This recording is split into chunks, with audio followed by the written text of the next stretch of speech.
এই স্টেশনের দায়রাতে অনেকগুলো গাঁও থেকে আছে, যেমন লাধোপাড়া, চলছল্লা, বিষ্ণুপুর, বিন্দুপাড়া, কাংজল, রূপসপুর, গোয়ালখোর, বিনোদপুর, এই সমস্ত গাঁয়ের মধ্যে আমাদের একটা স্টেশন।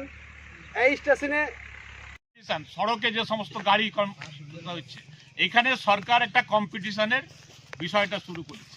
সরকারের লক্ষ্য হলো কি আগামী 10 বছরের মধ্যে 3 ভাগের 1 ভাগ মানে রেল সামান ধুচ্ছে, সেটাকে নিয়ে যেতে চাইছে দুভাগ পরিবহন করবে সমস্ত জিনিস।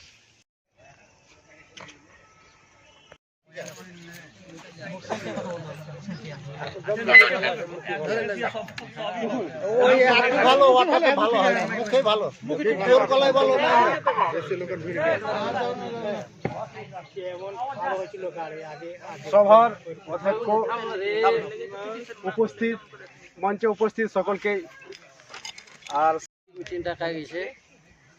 এই মিটিং হচ্ছে আমাদের এই কাটোয়া ট্রেন, সাহেবগঞ্জ লোকাল যেগুলো ট্রেন দাঁড়ায় না, খারাপ হয়েছিল সব ওই ট্রেনগুলোর সম্বন্ধে ডাকা হয়েছে।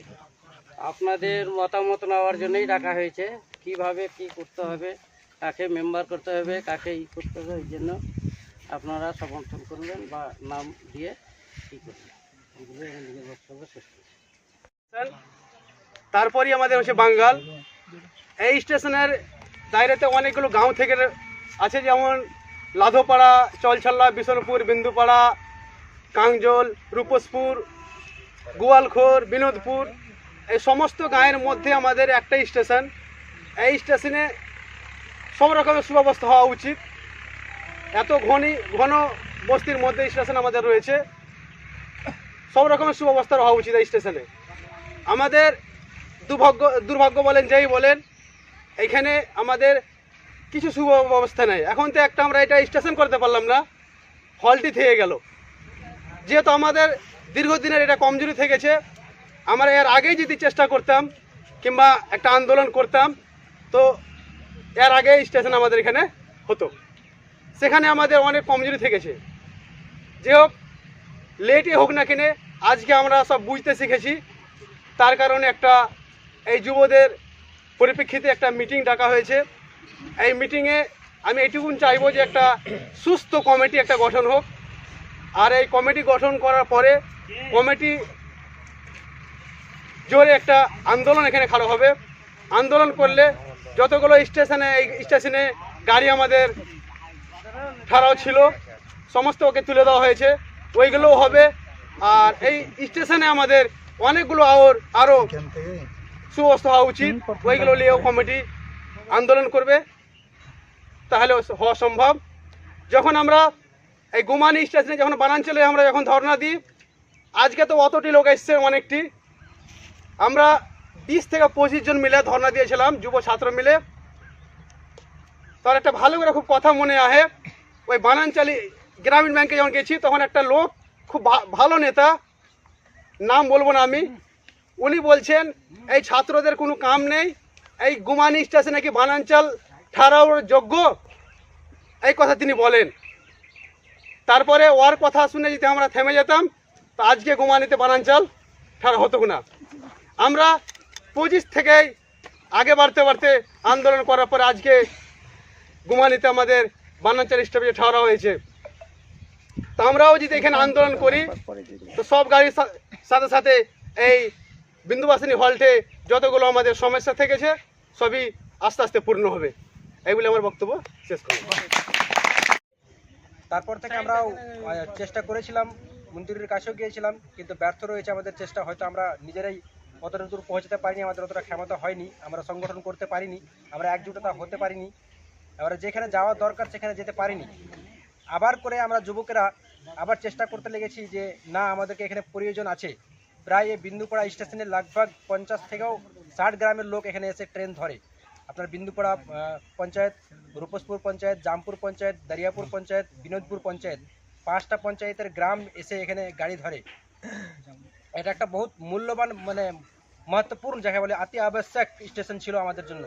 আর সেখান থেকে আমরা অনেকটা বঞ্চিত রয়েছি, আমরা বড় পিছিয়ে রয়েছি, যেটা কাটোয়া গাড়ি লাগে না। আর মেন গাড়ি আমাদের হচ্ছে বাঙ্গাল থেকে যোগাযোগের কাটোয়া ট্রেন, সেই ট্রেনটা আমাদের লাগে না, দুর্ভাগ্য আমাদের। কিন্তু আমরা এখন তক এর প্রতি সংযোগ করতে পারিনি, বিরুদ্ধে দাঁড়াতে পারিনি। আমরা চেষ্টা করছি এর বিরুদ্ধে দাঁড়ানোর। আর একা একা হবে না, আমাদেরকে সবাইকে সাথ দিতে হবে। সবাই যদি সাথ না দিই, একা যদি লাগি, তাহলে একাই একজনা বিছিয়ে যাবে, পারবে না। তার জন্য সবাই যুবক দাঁড়িয়ে পুরো পঞ্চায়েত, 5টা পঞ্চায়েত আছে, 5ও পঞ্চায়েতের যুবককে মিলে এই কাজ করতে হবে আর আগে বাড়াতে হবে। তার জন্য আমরা আজকে মিটিং রেখেছি। আর আজ থেকে আমরা শুরু করছি, প্রচেষ্টা করবো যে এই গাড়িগুলোকে আমরা থামাতে পারি। আর যেটা বর্ধমান গাড়ি আমাদের এখানে চলে না, বন্ধ হয়ে গেছে, সেটার জন্য চালাতে পারি। আর আমাদের বিন্দুপাড়া স্টেশনটা হল্ট আছে, এটাকে যেন হল্ট হটিয়ে স্টেশন একটা স্থাপিত করতে পারি, তার জন্য আমরা প্রচেষ্টা লাগাচ্ছি আর করতে থাকবো। এগুলো আমরা বসে শেষ করলাম। উপস্থিতির জন্য, মানুষের উপস্থিতির জন্য, মানুষকে কনভিন্স করার জন্য বলতে হবে, প্রতিটি গ্রামে মিটিং ডেকে ব্যাপারটা হলো, বিষয়টাকে বলতে হবে কেন প্রয়োজন এইখানে বিন্দুপাড়া হলটে, কেন প্রয়োজন বিন্দুপাড়া হলটাকে, হল স্টেশনটাকে পূর্ণ স্টেশনে পরিণত করা কেন প্রয়োজন রয়েছে।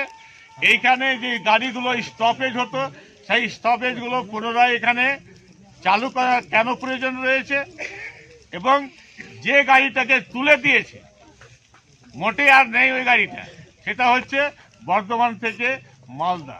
এই বর্ধমান থেকে মালদা কেন পুনরায় চালু করতে হবে, সেই বিষয়টাকে মানুষের মধ্যে নিয়ে যাওয়ার প্রশ্ন।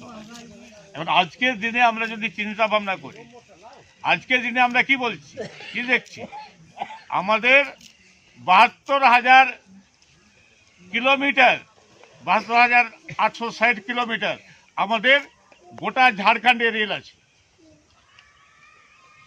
রেলের নেটওয়ার্ক আছে। 6 লাখ থেকে বেশি কিলোমিটার আমাদের এই যে পথ পরিবহন আছে, রোড আছে, সেই রোড 6 লাখের উপরে কিলোমিটার উপরে একটা নেটওয়ার্ক গোটা ভারতবর্ষে আছে। এত বড় ব্যাপারটা হলো, ভারতবর্ষে রোড নেটওয়ার্ক আছে। এবং এই সার্বিক যে কম্পিটিশনে আমাদের এই যে রেল থেকে প্যাসেঞ্জার ট্রেনকে উঠিয়ে দেওয়া হচ্ছে, এই লেভেল ক্রসিংটা বন্ধ হচ্ছে, তার পিছনে কারণগুলো এটা রয়েছে। কি কারণ হচ্ছে? কারণ হচ্ছে যে এক্সপ্রেস গাড়িগুলোকে দ্রুত চালাতে গিয়ে, খুব শীঘ্রই চালাতে গিয়ে, ওর স্পিডটাকে বাড়াতে গিয়ে বাধা কোথায় হচ্ছে? বাধা হচ্ছে প্যাসেঞ্জার ট্রেন, বাধা কোথায় হচ্ছে? Level crossing. এই দুটো হলো বাধা। কেন বাধা? রেল আজকে বলছিলাম যে সড়কের সাথে রেল পরিবহন করে দিচ্ছে, কারণ গোটা ভারতবর্ষের যে সামান এক জায়গা থেকে অন্য জায়গায় ঢুকছে, নিয়ে যাচ্ছে, তাতে ব্যাপারটা হলো কতটা রেল ধুয়ে নিয়ে যাচ্ছে? 4 ভাগের 1 ভাগ রেল ঢয়, আর 4 ভাগের 3 ভাগ লরি ঢয়। বড় বড় যে লরি, 4 ভাগের 3 ভাগ এই লরিতে সে খাদ হোক বা সে ওই রেলের সামান হোক বা মানুষের বিভিন্ন সামান হোক, 3 ভাগ এই লরিতে ধোয়া হচ্ছে। এখন রেল কম্পিটিশন শুরু করেছে যে আমি কেন দ্রুত গতিতে রেল যদি আমি চালু করি, মাল গাড়িগুলো যদি চালু করি দ্রুত গতিতে, তাহলে